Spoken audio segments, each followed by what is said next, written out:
শক্তিশালী ভারতকে মোকাবিলা করতে যুক্তরাষ্ট্রের ডালাস থেকে এখন নিউ ইয়র্কে বাংলাদেশ দল নিউ ইয়র্কে নির্মিত ক্রিকেট বিশ্বের প্রথম অস্থায়ী স্টেডিয়ামে মুখোমুখি হবে দুই দল।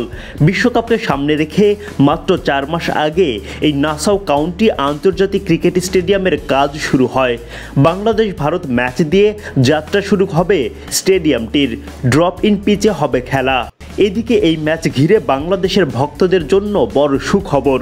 প্রস্তুতি ম্যাচ হলেও সরাসরি দেখা যাবে একাধিক টিভি চ্যানেলে, এমনকি অনলাইনেও ম্যাচটি সরাসরি সম্প্রচারের ব্যবস্থা থাকবে।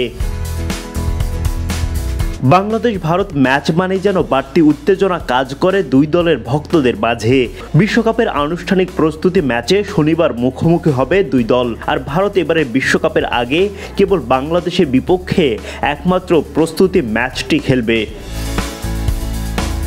যুক্তরাষ্ট্রের বিপক্ষে ভেস্তে দেওয়া প্রস্তুতি ম্যাচটি সরাসরি সম্প্রচারের কোনো ব্যবস্থা রাখা ছিল না, তবে এবার আর সেটা হচ্ছে না। একে তো ভারতের মতো জনবহুল দেশের খেলা, তার উপর বাংলাদেশ ভারত লড়াইয়ের উত্তেজনা, তাই তো দুই দেশের একাধিক টিভি চ্যানেল ও অনলাইন মাধ্যমে ম্যাচটি উপভোগ করতে পারবেন ভক্তরা। স্টার স্পোর্টসের একাধিক চ্যানেলে সরাসরি সম্প্রচারের ব্যবস্থা থাকবে। এছাড়া হটস্টার অ্যাপের মাধ্যমেও ম্যাচটি উপভোগ করা যাবে। বাংলাদেশি টিভি চ্যানেল ও অনলাইন প্ল্যাটফর্মও বাংলাদেশ ভারত লড়াই সরাসরি সম্প্রচার করবে।